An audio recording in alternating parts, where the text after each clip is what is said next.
Hello, my name's Simon. Welcome to Bennett's Bike Social. Welcome to a fairly early morning start in Scotland, and welcome to the launch of Suzuki's GSX-S1000 GT.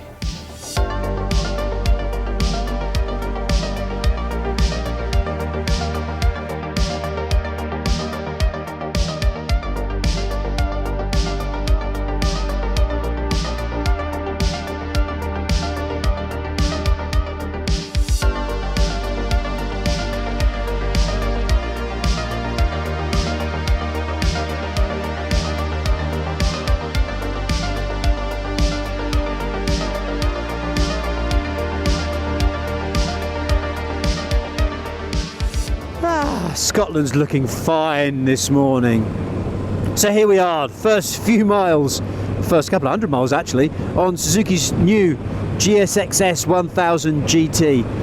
And it's a little bit of a tricky bike to describe really, because if you're familiar with what a GSX-S1000 naked bike is, then you're pretty much familiar with what this is. It's got four big differences. Riding position is slightly different, it's got these lovely clocks, it's got a fairing, and it's got a beefier subframe to turn it into a sports tourer from the naked bike.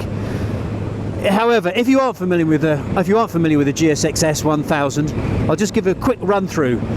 So we have the GSXR 1000 K5 to K8 engine, 999cc inline 4. In this incarnation it's making 150 horsepower, thoroughly refined from the first incarnation of the GSX-S 1000 back in 2016, which was a fairly harsh, gritty, lean running, snatchy throttle thing.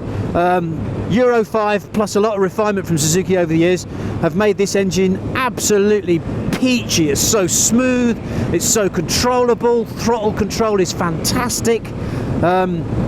So yeah, just it's quite important to make that point, that when I say this is based on a GSX-S 1000, make sure you're thinking of the latest incarnation and not the original incarnation of that bike.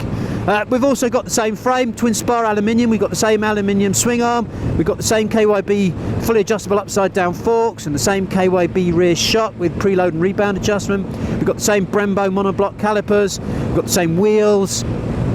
It's a GSX-S naked bike with this fairly sharp, pointy fairing on, which has attracted quite a bit of praise on the internet. People seem to like the look of it, and it's certainly not an ugly looking bike, it certainly is distinctive. Some people say it looks a bit Yamaha-esque, doesn't look like anything else that Suzuki have ever made before. But that's the bodyworks, you know, the look of it is up to you really. Riding position, pegs are slightly lower than the naked bike, or they feel like they are, and the bars feel like they're slightly higher. It's intuitive riding position, super comfy, nothing really to sort of shout about, it just fits and it feels comfortable. Screen, unadjustable, fairly low, which is great because you don't get any buffeting at all. What you do is get a fair amount of wind blast, which is good because it kind of supports your body a little bit when you're cruising. But some people might prefer something a bit more upright. It would be nice if it was adjustable to at least have that option without having to buy an attachment or a new screen. Subframe, can't really tell you much about that. It's beefed up for pillions and luggage, which kind of makes sense. And then there's this dash, which is worth a bit more talking about. It's beautifully laid out, super clear. Don't think I've ever seen a sort of a digital representation of an analog speedo quite like that before. It's almost animated, but it looks great. Information's clearly presented. There's not a huge bunch of menus to dive into and get lost in with graphic representations of bikes, and where you can adjust engine braking control and lift control and launch control, partly because none of that's available. Fairly fundamental basic system on the bike. And in terms of the engine control, as I've said already, 150 horsepower, it's got plenty of go in it, it's perfectly smooth, big wide mirrors, always easy to see what's behind you because they never blur. Really good switch gear, so it's really easy to interact with the dash, which, speaking of which, you can get sat-nav. It has got maps integration, so you can get sat-nav on your dash, which is really cool. And then the chassis dynamic, well, it's really agile. It would probably benefit, like most bikes that have a 190/50 section rear tyre, probably benefit if it had a 190/55 for just a little bit more agility. But it's really solid, it's really planted, it's really stable, it's neutral steering. not a huge amount that you could talk about. I think we have to turn right just here because I think we're going to an outdoor centre. So for £11,700 on the road, yeah, I'm pretty sure we're going down here. It's about 600 quid more expensive than the Ninja SX, which I think has just been reduced in price a little bit. Maybe because they know this is coming. Right, I've got to look out here. Help me. I'm looking for outdoor centre signs. Yeah, so there are budget corners though. It doesn't come with heated grips. It doesn't come with the luggage, both of which you do get on Yamaha's Tracer 9 GT. They're extras. The luggage, I think it's about £1,000. Again, same as the Kawasaki, really. For the boxes, they are huge, 36 litre, and they are big. You can get an awful lot in there. I think they just keep following this all the way down and see where it ends up, shall we? Yeah, big boxes, big panniers, but they are extra. And so yes, basically, as I was saying, it kind of, it sounds like I'm damning the bike with faint praise. Somebody this morning said, "Oh, the bike is greater than the sum of its parts," but I kind of disagree with that. It really is exactly the sum of its parts. Excuse me, hello, I'm coming. Thanks. Back up a little bit there, chap. Just find reverse, that's it, nice one. Well done. Thank you very much. Thank you. So it's not greater than the sum of its parts. It's exactly what the sum of its parts are. Its parts are really good, and what you've got is a really good basic bike. There's nothing supremely outstanding about it, perhaps apart from the clocks, which is really good. There's nothing that you'd sort of put in big headline letters and say, wow, it's fantastic. But that can be an asset. It's certainly not dull. 150 horsepower, fabulous road holding. That ain't dull.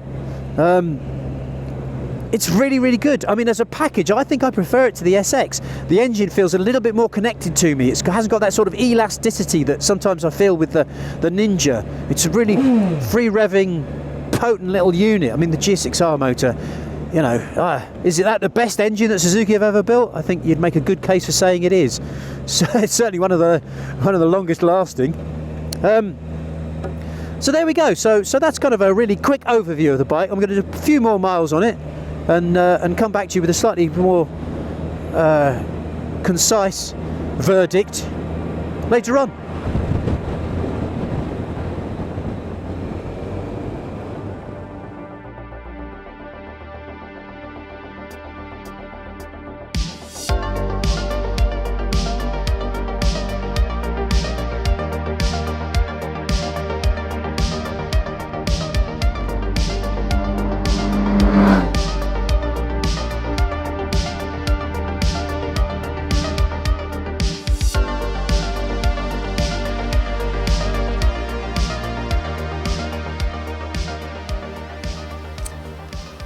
Well, that has been an interesting 2 days on Suzuki's new GSX-S 1000GT here in Scotland, where on the first day we had a lot of rain. On the second day, today, it's been a little bit colder, but a little bit drier. We've done around about 250 miles, pretty much exclusively on those beautiful Scottish roads with that fantastic grip and that fantastic tarmac, long sweeping bends, a few slightly more gnarly corners. I haven't been doing any motorway stuff.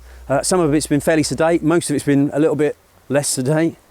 But we've reached some kind of verdict about the GT. And it's a difficult bike to describe without sounding like I'm damning it with faint praise. Because it's really good, but it's not outstanding. It does nothing that will upset you or cause irritation or annoy, I don't think. There's a few things maybe. But on the whole, if you buy one of these fellas, it does the job that you've bought it to do, and it does it really effectively.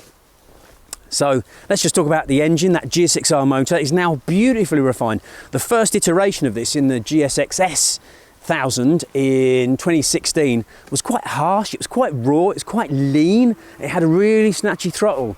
Now with the Euro 5 changes, plus some other stuff that Suzuki have done, it's got all those rough edges smoothed off, and now it's just really silky smooth. There aren't many inline fours that are as smooth as this thing. Completely vibe free, mirrors stay clear at all kinds of speeds, which is really good. There's a few manufacturers that could learn a few things about building a vibe free inline four. No tingles, nothing. doesn't mean it's characterless and bland. It makes 150 horsepower. You know, it goes pretty well. That's not boring, that's not bland. But it hasn't got those sort of thumping vibes, that charisma of a V-twin, obviously, or it hasn't got those kind of like rumbly inline triple vibes. But it's really good at what it does. Similarly, the handling. Again, the suspension is nothing to write home about. The KYB forks and shock with preload only and no remote preload adjuster. But the ride quality is really good. Suzuki do that kind of average suspension setting really well. And this thing, it holds poise really well when you're braking into turns, when you're getting on the gas. It doesn't try and run wide, it just goes where you want it to go, so it steers properly. It hasn't got any stability issues at all. So yeah, and ride quality is really good on some of the bumpier tarmac. It kind of just glides along. Nothing to complain about. Nothing extremely outstanding to burble on about. It just does what it says on the tin. It's a bit of a cliche, but that's what it is. What else have we got? So in terms of the new stuff, well, the styling, you either like it or you don't. I think it's fairly attractive. I think this nose is quite distinctive, but it's not ugly. It looks like it's kind of considered. So again, that's kind of up to you. In terms of the dash and the clocks, they look fantastic. I mean, this display is really, really nice. It's really easy to navigate thanks to this fab switchgear, and there's no deep menus to get lost in. Again, a lot of owners are going to think that's actually a bonus, that you can't go in and muck about with these kind of really deep menus. You just adjust your traction control, adjust your engine mode, off you go. And you can put your sat nav on it, which is a bonus. We've got cruise control, we've got an up and down quick shifter. What we haven't got is heated grips. What we haven't got is an adjustable screen. You know, people may want that kind of stuff.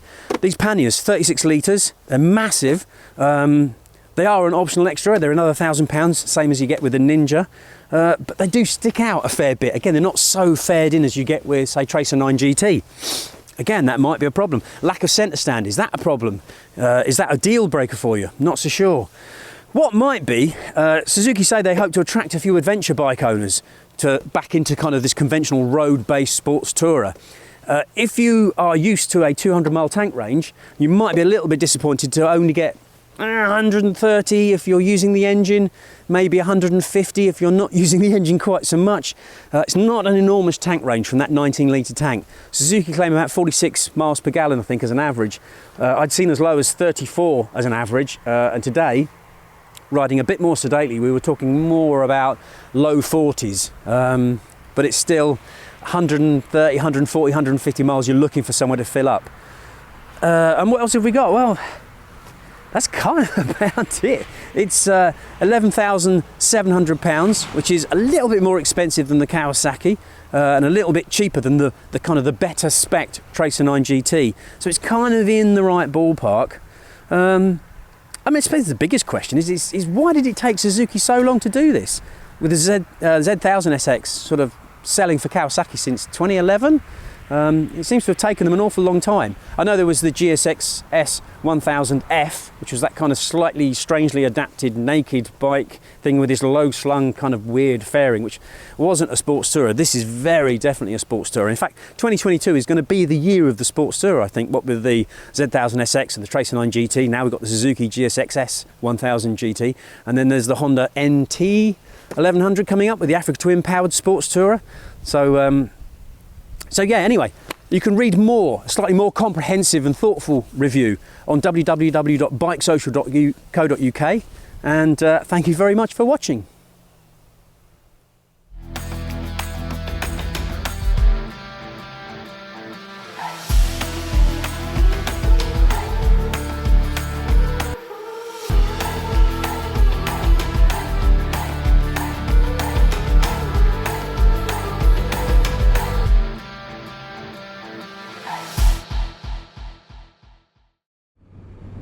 Oh, dear Flo, I love you so, especially in your nightie, when the moonlight flits across your tits. Oh, Jesus Christ Almighty.